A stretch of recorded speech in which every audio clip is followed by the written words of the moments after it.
Hello traders. इस video में हम बात करेंगे कि why it is important for you to exit at break even if price reaches 50% of your target. और इसके दो सिंपल रीजन और मैं तुम्हें बताता हूँ क्यों।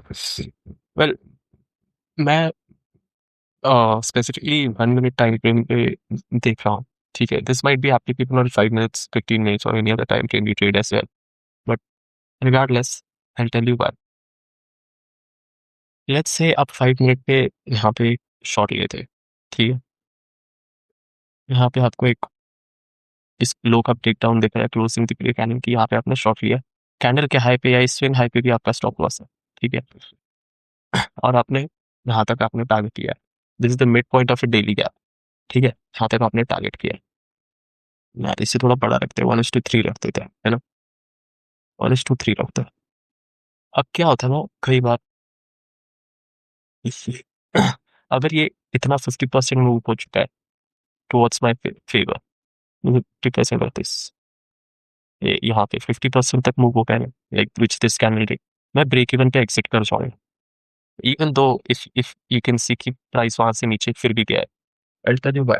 Reason number one, according to my strategy at least, जितनी बार भी मैंने देखा है, अगर टारगेट का 50% अचीव हो जाता है देन ब्रेक इवन तक आता है ना, उसके बाद या तो वो ऐसे ही कुछ करता है कि थोड़ा ही नीचे जाएगा एंड देन वापस ऊपर आ जाएगा, और एल्स वो स्टॉप लॉस हिट कर देता है।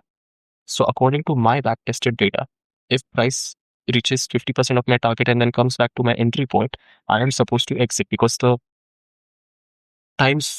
amount of times I'll make loss will be greater than the amount of times that trade will work out. ठीक है, एंड देन फर्स्ट एक बार हिट होने के बाद अगर दूसरी बार आता है तब तो 100% एग्जिट करता हूँ। then there's no doubt, even if this next candle would have been back up here, I would have exited. ठीक है, रीजन वन ये है।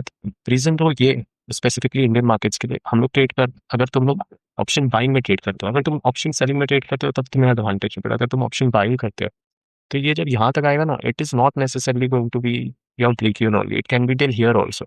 Sometimes it can be close to your stop loss also, you have zero idea. It's based on कितना volatility and all that, तुम्हारा stop loss कितना बढ़ना है। अगर तुम्हारा स्टॉप लॉस समझो ये हाई ऑफ दिस कैंडल पे तुम शिफ्ट कर देते हो यहाँ तक, after price comes till here, तो ये बहुत लाइकली है कि ऑप्शन चार्ट में ये एक्चुअली यहाँ तक ही आ गया एंड ऑप्शन चार्ट में तुम्हारा स्टॉप लॉस हिट हो जाए।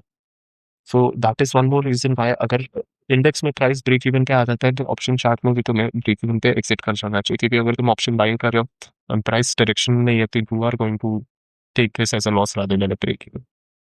सो these were the two reasons why I believe once price reaches 50% of your target, you're supposed to, अगर तुम्हारा टारगेट 1:1 1:2 तक भी है ना, then it's a different thing, है ना। अगर तुम्हारा ऐसा 1:1 का है आधे टाइम तो फिर it doesn't make sense, 1:1.5, but mostly if you have a bigger targets like 1:3 and above, तब it would make a bit sense for you, and especially I repeat especially अगर वो सेकंड टाइम, जैसे यहाँ पे second time आ गया, उसके बाद तो उसने स्टॉप लॉस हिट ही किया, भले ही फिर नीचे वापस चला गया, उसने तुम्हारा स्टॉप लॉस पूरा खा लिया, तुम्हारा ओरिजिनल स्टॉप लॉस। तो सेकंड टाइम तो 100% करना ही है। That's it for this video. I'll see you in the next one.